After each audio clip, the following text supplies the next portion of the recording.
sou tenente aqui do Exército Brasileiro, DPO.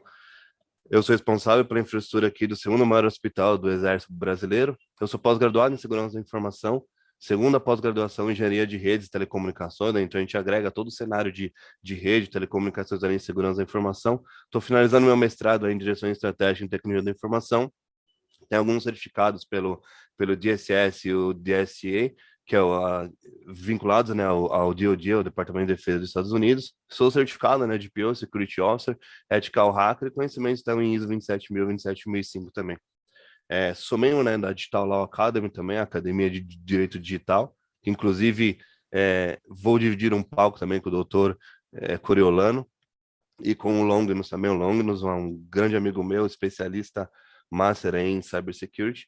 Então vamos começar então a nossa palestra, ou o nosso bate-papo, como eu sempre digo, né? Então vamos falar um pouco sobre dados, o que seriam os dados, o que é hoje o dado mais importante, o próprio conceito de dados, né? Depois nós vamos falar um pouco também sobre a parte crítica de infraestrutura e data center, que é onde são armazenados hoje os dados, e vamos finalizar um pouco com alguns slides de exemplos falando sobre o que seria hoje a parte do radar tecnológico, né? Seria sobre ataque, seria sobre defesa, o que seria mais plausível, mais objetivo dos hackers, do pessoal tentar invadir para fazer o roubo de dados, que é o que já foi citado. Então, falando um pouco sobre esse nosso aspecto de cibersegurança em saúde, o que mostra a figura para vocês aí? Um armário antigo, né, com prontuário eletrônico, com documentos impressos e catalogados. Então, até citei que faz muito tempo que isso estava em vigor, ou talvez na empresa de vocês, onde vocês trabalham, isso ainda seja o modus operandi, né, o operacional para isso. Ainda estão usando papel? Por que estão usando papel? Hoje em dia, fora a parte de segurança dos dados, né, que nós temos que minimizar o máximo possível a quantidade de impressão, a quantidade desnecessária de papéis impressos, muitas vezes abandonados em locais, documentos muito sensíveis.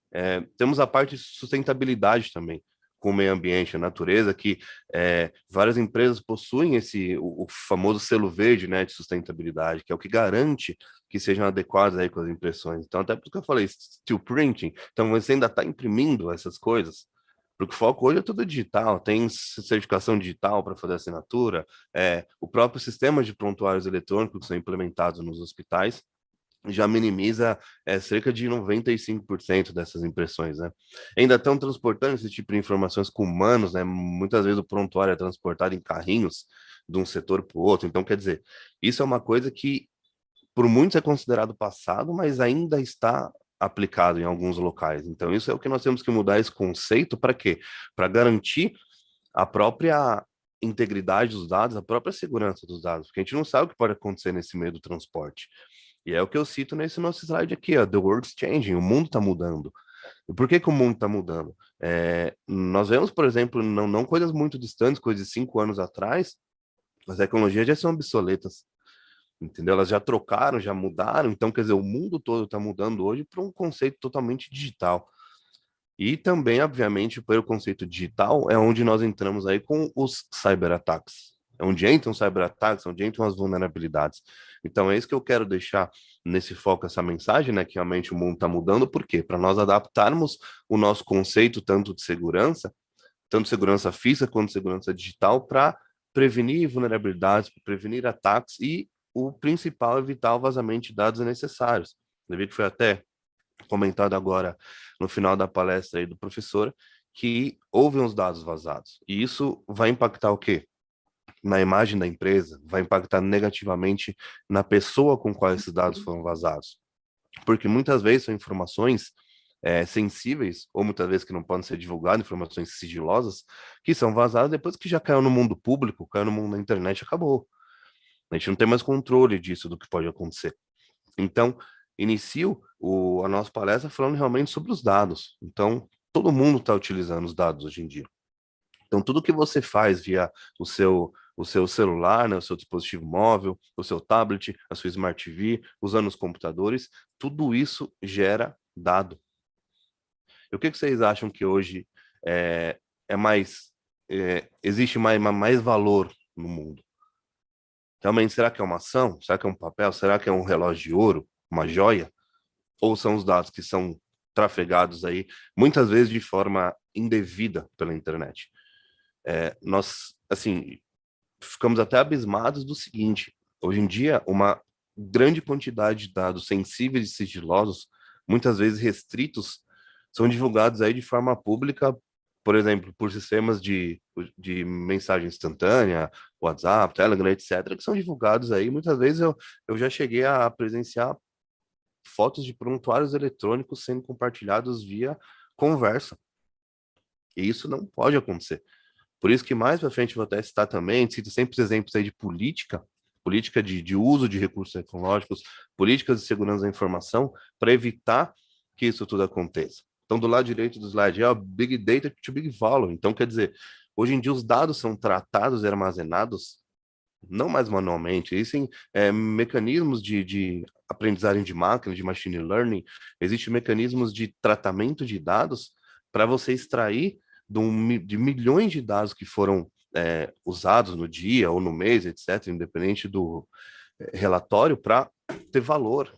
Isso muitas vezes é vendido para o mercado negro, entendeu?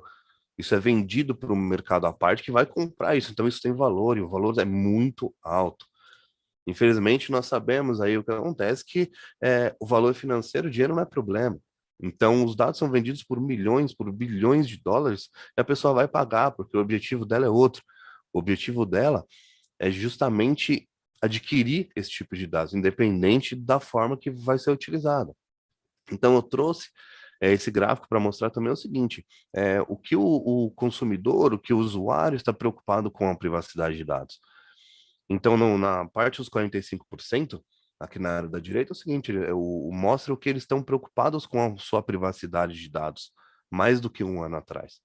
Porque nós vimos aí, infelizmente, nesse processo, né, nesse período da pandemia que nós passamos, que graças a Deus já está finalizando agora, o que as pessoas se preocuparam com vazamento de dados. As pessoas ficaram totalmente, ou quem estava trabalhando em home office, quem estava utilizando os meios digitais, a pessoa viu que aumentou muito a quantidade de ataques, que foi até citado na palestra anterior. Eu deixei até um slide mais para frente para nós falarmos sobre isso. A quantidade de dados que foram aumentados, a quantidade de ataques que as empresas sofreram, que o governo sofreu, por quê? Justamente para pegar hoje o item mais valioso do mundo, que são os dados. Então, quer dizer, 74% das pessoas, elas limitaram as atividades também no que elas fizeram de forma digital. Justamente para quê? Para você não se expor. Então, hoje nós temos um cenário um pouco mais complicado, falando da parte digital e da parte de segurança, até a cybersecurity também, porque você tem que tomar cuidado com o que você posta, você tem que tomar cuidado com quem que você compartilha. Então, a rede social é uma coisa benéfica, claro, vários recursos utilizados para fins educacionais, até para fins governamentais, fins militares, etc., mas tem pessoas que extrapolam, tem pessoas que compartilham exatamente 100% do cotidiano delas hoje em rede social. Então, se você analisar alguns dias, algumas semanas, você consegue definir todo o perímetro que a pessoa faz. Ou por método de geolocalização, por GPS, ou por triangulação de antenas de operadoras de telecomunicações, você consegue verificar o que a pessoa faz todo dia. Então, você consegue até traçar uma rota para poder fazer alguma coisa física com essa pessoa.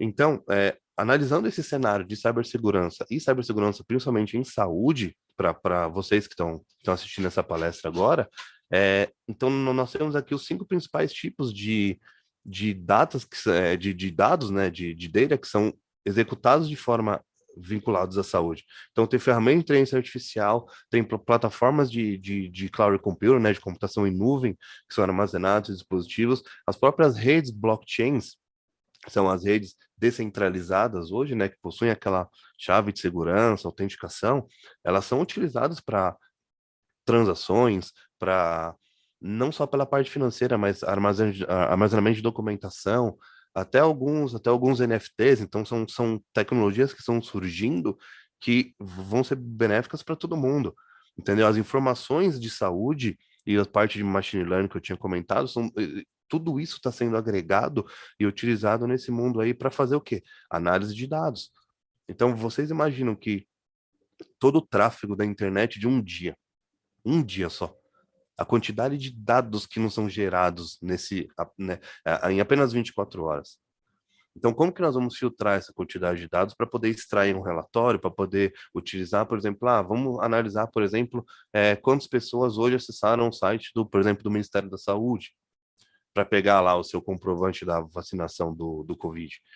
Então, como que a gente vai tratar isso? Não é tratar de forma manual. Então, existem hoje ferramentas de machine learning, de inteligência artificial, tudo isso para fazer esses dados serem tratados e mostrados da forma mais transparente e mais realística possível. Então, olha o que está sendo importante o uso da tecnologia vinculado à saúde, principalmente nesses 2, 3 anos aí passados que nós tivemos, infelizmente, essa pandemia. Então, olha a importância que hoje está o serviço da tecnologia, que há alguns anos já ele é fundamental, mas o que ele trabalhou em conjunto, agregado com o sistema de saúde. Isso é fantástico. E essa diferença entre data science e business intelligence, né, que muitas pessoas já viram esses termos, mas o que se trata, mas para que seria efetivo? Basicamente, o data science vai trabalhar no futuro e no modo explorativo, para poder gerar, por exemplo, eu tenho um indicador agora, eu quero ver para até onde eu posso chegar, até onde eu quero chegar, o que vai ser tratado, e para tomar as medidas de ações, os planos de ação, para se tornar o dia a dia mais efetivo. E o Business Intelligence, ele trabalha com a parte histórica, com a parte descritiva. Então, analisando essas duas informações, que é que nós possuímos o quê? O gerenciamento dos dados e as visualizações dos dados. Então, olha o que o dado se tornou. O que aquele acesso que nós fazemos hoje no site, o pessoal fala, deseja, por exemplo, aceitar os cookies, ou deseja manipular os cookies para você selecionar o que você quer que você jogue para o site. Porque nós sabemos que, pelas políticas e pelos termos, os cookies, os dados que nós acessamos, eles são utilizados somente para pesquisa, somente para marketing, né, para consulta, para saber o perfil do usuário que está acessando.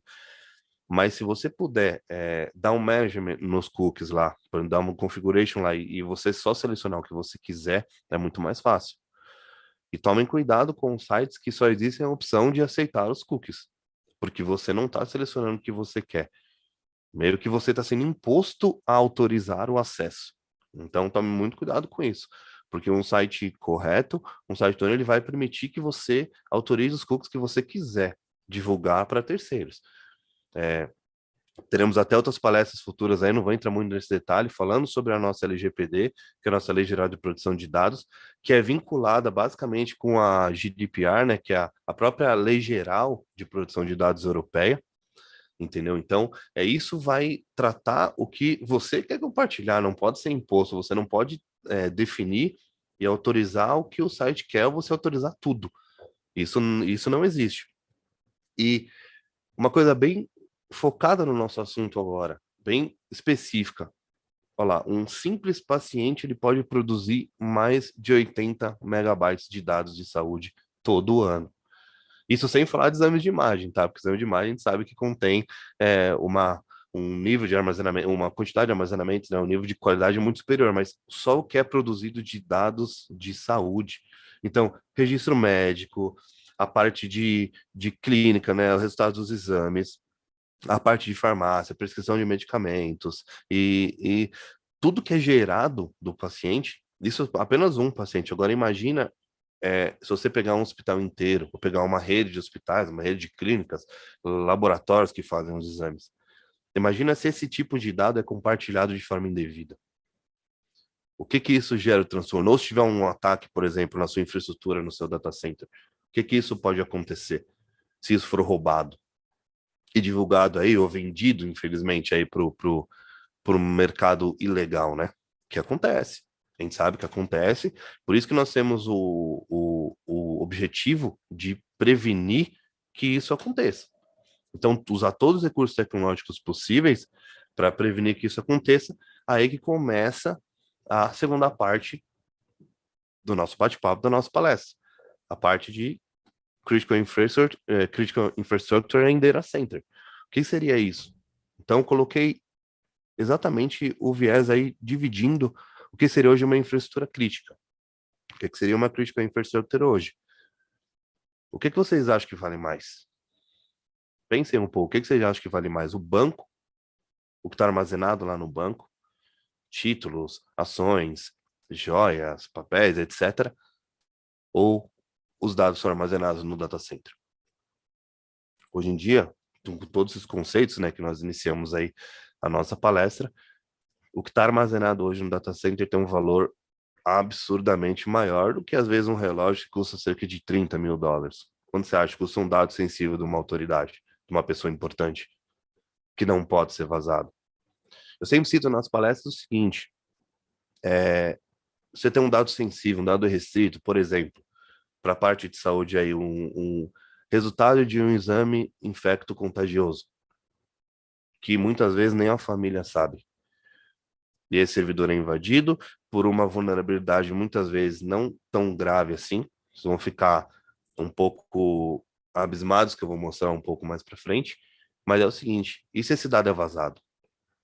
Olha o transtorno que você causou para a pessoa, para a família, para todos os objetivos que esse dado não poderia ser vazado. Então, olha até onde nós estamos chegando. Você vai acabar com a vida de uma pessoa se um dado sensível, sigiloso, restrito for vazado de forma indevida. Porque isso não tem como voltar atrás. Tem como você redefinir essa imagem e retornar o que estava a imagem que estava antes de acontecer isso. Por quê? Porque já vazou. Talvez a empresa, se ela tiver o data center próprio, ou se ela fizer, por exemplo, um colocation, que é um aluguel, vamos dizer, de um espaço, já manchou a imagem da empresa, o dado já foi vazado, esse dado não vai poder, não pode voltar ao cenário que estava antes. Então, quer dizer, acabou. Então, por isso que isso tem que ser bem focado e bem protegido para que evite o acontecimento disso. E agora eu vou entrar um pouco em detalhes de data center, o que a tecnologia, o que a TI faz para prover esse tipo de segurança. E no final, a gente vai bater um papo um pouquinho mais falando sobre as partes de vulnerabilidades. Então, primeiramente, o que todo mundo conhece, backup. O backup é um mecanismo essencial para prevenir o roubo de dados ou a perda de dados. Se acontecer alguma coisa, o servidor automaticamente tirado do ar, restaura o backup, né? Faz o restore do backup, volta ele para ativa de novo e automaticamente, claro, tirando a janela de manutenção para que isso seja feito, né? Que isso é definido lá no DRP, né? Disaster Recovery Plan.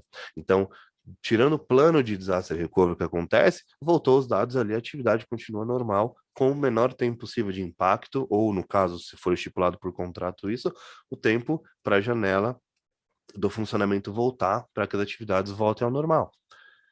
O Firewall, né, que todo mundo conhece, um Firewall é a parte de segurança da informação, mas qual que é a principal função do Firewall? Ele controla o tráfego de dados, ele filtra o tráfego de dados tanto na sua rede interna, ou se você tiver outras filiais, nas suas redes metropolitanas ou redes a longa distância, e ele vai filtrar exatamente o tráfego que vai sair da sua rede local para o meio público, para a internet, e também os acessos ou tentativas de acesso ou autorizadas, no caso via VPN, né, que foi um termo muito utilizado agora na pandemia, que as pessoas estavam utilizando de forma segura a nossa rede privada, né, a rede privada da empresa, ou no caso, as tentativas ilegais de invasão, tentativas para buscar alguma falha, algum exploit, alguma teste de vulnerabilidade, para que a pessoa não consiga acessar a sua rede. Então, o firewall vai fazer toda essa barreira, por isso que ele fala o firewall, né? Que é a barreira para ele fica na barreira da borda da sua rede local para a rede externa. E também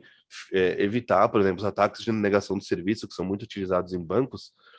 Para quem já ouviu falar do DDoS, né? Que é o Denial of Service, né? Que é o ataque de negação de serviço, que é um ataque distribuído entre vários computadores, vários servidores, várias pessoas no mundo inteiro, até milhões de pessoas, para fazer uma requisição ao mesmo tempo no servidor. Essa requisição é feita de forma instantânea. Então, quando é feita de forma instantânea, o servidor não consegue tratar, muitas vezes, ele não consegue tratar essas milhões de quantidade de requisições que são feitas ao mesmo tempo e o serviço cai. Muitas vezes não vai causar um transtorno de perda de dados, de roubo de dados, mas só o fato do serviço ficar fora já causa um mega transtorno. Por quê? Porque imagina você querendo acessar o Internet Bank para você fazer uma transferência, para você fazer um Pix, por exemplo, você não conseguir, porque o serviço está fora. Então, só o que vai causar de transtorno para a empresa para voltar esse serviço é justamente o que os ataques hackers quiseram. Eles quiseram dar a negação do serviço, deixar o serviço indisponível. É um ataque muito comum que é utilizado e vai demorar cerca de, às vezes, minutos ou horas para voltar ao serviço, e todo esse tempo que você ficou de outage, né, todo esse tempo fora que você ficou, infelizmente, não tem como voltar novamente.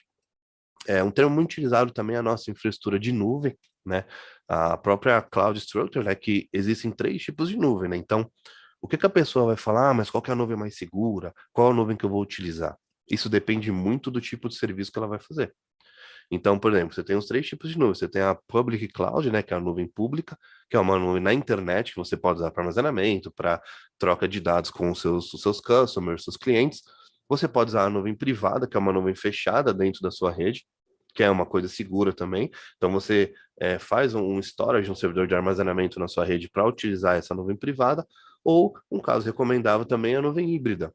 Que a nuvem híbrida é o seguinte: você deixa os documentos sensíveis numa nuvem privada sua e também utiliza uma nuvem pública para fazer o compartilhamento, enfim, dos dados que você achar necessário e que não tenham riscos de estar muitas vezes armazenados numa infraestrutura que não é sua, independente do contrato de segurança. Então, nós sabemos que existe o risco. Então, o que pode ser armazenado de forma pública, que não tem problema, deixa lá na nuvem pública, ou não, guarda na sua nuvem privada, e mantém aí os dois conceitos de nuvem. Isso é uma coisa muito, muito bacana também, focado em data center, que é o disaster recovery. O que que é o disaster recovery? Qual que é o objetivo do disaster recovery? Realmente é evitar a perda total dos dados. Mas eu já não falei de fire, eu já não falei de backup, e sim, isso são ferramentas e mecanismos para evitar. Agora, o disaster recovery, no caso, ele protege o seu data center de um desastre natural. Você pega, por exemplo, terremoto, você pega um incêndio, às vezes, por exemplo, causado por alta temperatura do equipamento, ou causado por uma falha da parte elétrica, de infraestrutura, ou você pega, por exemplo, estourou uma caixa d'água, inundou o data center ali. O disaster recovery é o seguinte: ele é utilizado um espelho do seu data center, físico mesmo, um espelho do seu data center em outro local. Então, como que funciona esse espelho? Os dados são copiados de um servidor para o outro automaticamente. Então, se acontecer um desastre, pegou fogo, caiu o prédio, por exemplo, se tiver um acidente e caiu a instalação, automaticamente ele replica todo o acesso para o data center espelho, que é o data center de ar, né, que é o disaster recovery. O serviço sobe sem problema nenhum, porque os dois sites ficam ativos. Então, você consegue praticamente para o customer, para o cliente que vai acessar isso, praticamente ele não vê essa mudança, a virada de chave. E aconteceu um desastre. Derrubou o prédio, pegou incêndio, alguma coisa que aconteceu que você perdeu todos os seus equipamentos, mas automaticamente ele chaveou toda a conexão pro site de ar, pro site espelho.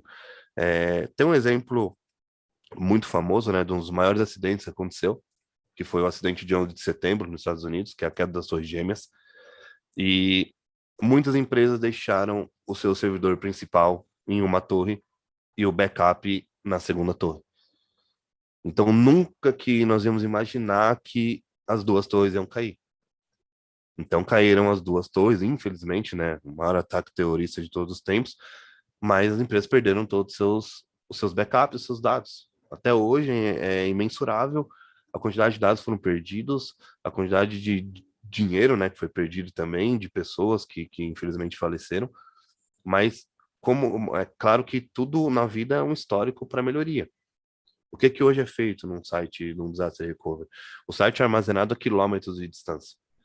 Então você vai utilizar todo o mercado de redes de telecomunicações para você fazer a cópia, no caso instantâneo, né, em real time, em tempo real, de um site para o outro, mas ele está a 30, 40 quilômetros de distância. Então, independente do desastre que acontecer aqui, você não vai perder o seu dado lá e o seu serviço vai continuar da melhor forma possível. E como que isso tudo é definido? Via GRP que eu tinha citado, que é o Disaster Recovery Plan. É um plano de desastre. Então, como que funciona esse plano de desastre? Muitas empresas, hoje, para fechar um contrato com você, elas pedem esse data center espelho, né? Esse mirror de data center. Então, eles pedem que você tenha um site de ar para, se acaso acontecer alguma coisa não prevista, né, um desastre natural, vamos supor, um tsunami, um terremoto, você consiga manter o seu serviço funcionando. porque ela está confiando no seu trabalho, ela está armazenando os dados dela na sua infraestrutura, por exemplo, colocation de data center, e ela vai querer que, independente do que aconteça, que não vai ser culpa dela, muitas vezes também não vai ser culpa da empresa, mas que o serviço não vai parar. Então, o investimento para isso, ele é muito alto, por quê? Porque ele é o espelho do que você tem. Então, se você comprou 30 servidores, storages, roteadores, por exemplo, você tem 100 equipamentos dentro do seu data center, um exemplo, 100 mil, 10 mil equipamentos, você vai ter que espelhar exatamente para o outro site DR. Então, você vai ter que espelhar e vai ter que fazer um investimento alto, e nós sabemos que muitas vezes isso não é usado.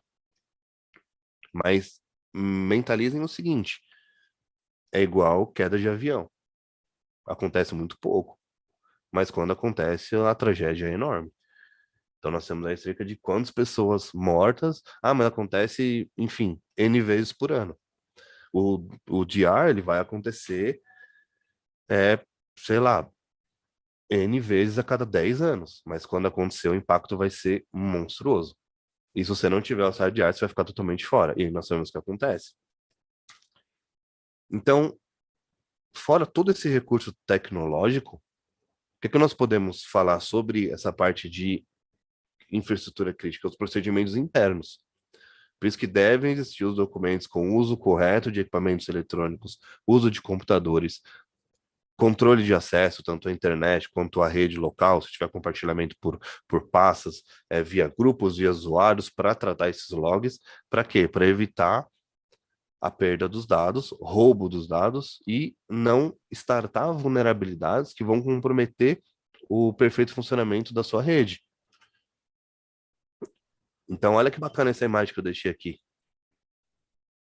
Muitas pessoas se deparam com essa vulnerabilidade interna todos os dias.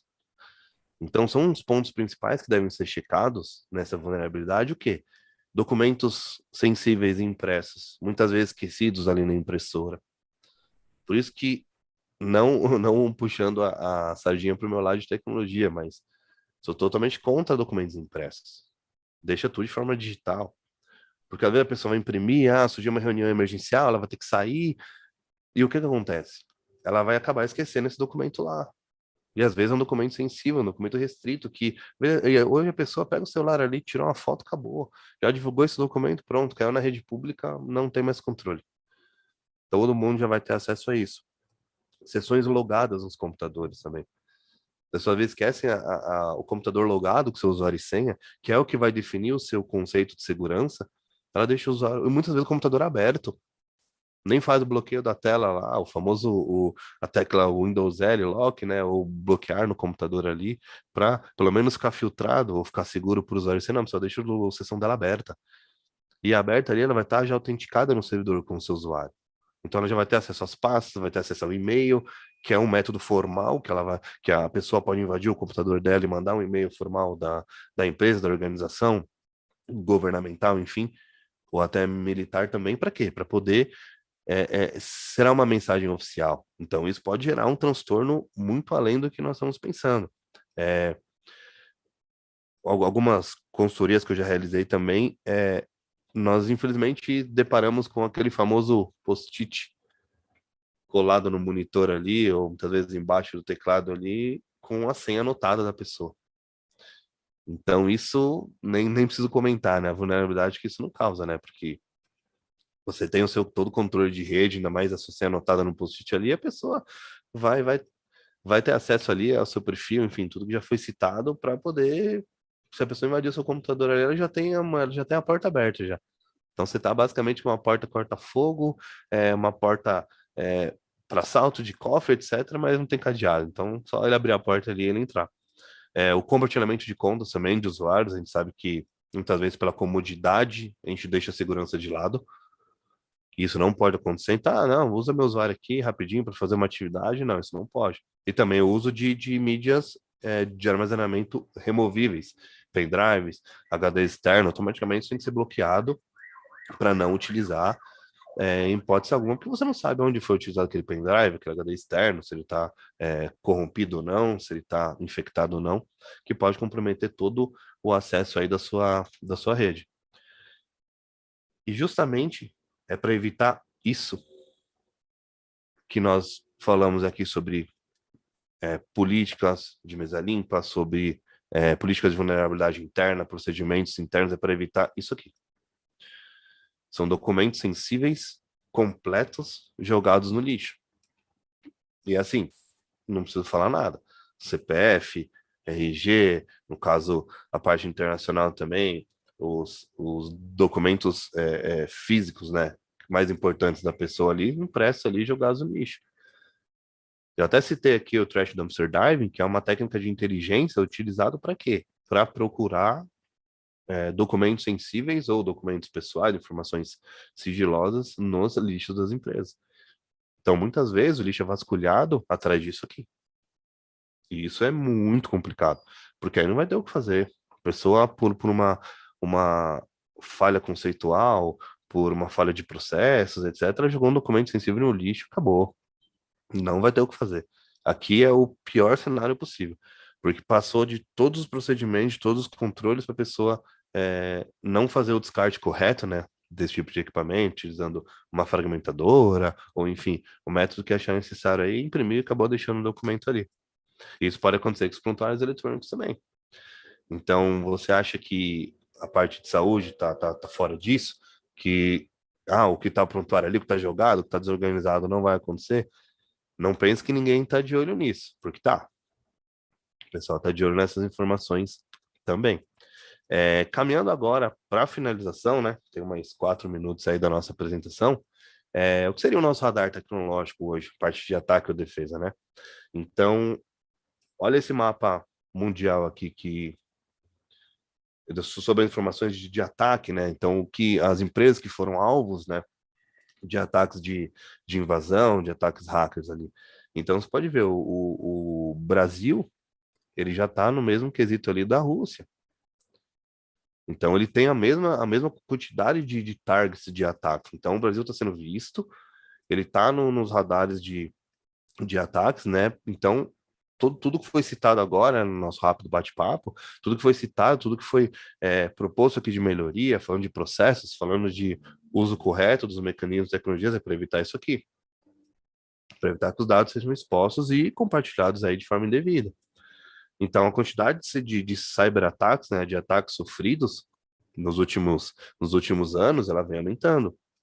E realmente o Brasil ele está no foco de ataques cibernéticos, de ataques de negação de serviço, de phishing, que são as páginas clonadas. Então vocês têm que ficarem atentos ao que vocês acessam e elevar o nível de segurança, né? E para quê? Para evitar esse tipo de vulnerabilidade, porque isso acontece. E às vezes muitas vulnerabilidades que foi citado, elas não vêm da parte tecnológica, são vulnerabilidades internas de processos que vão desencadear esses tipos de vulnerabilidade que nós falamos aí nos últimos minutos do nosso bate-papo e que vai fazer o país cair em foco. Então, para finalizar aqui, olha o que aconteceu. Insegurança cibernética, entendeu? 400% foi o avanço dos ataques cibernéticos no mundo desde o início da pandemia. Então, isso é um indicador muito alto, 400%.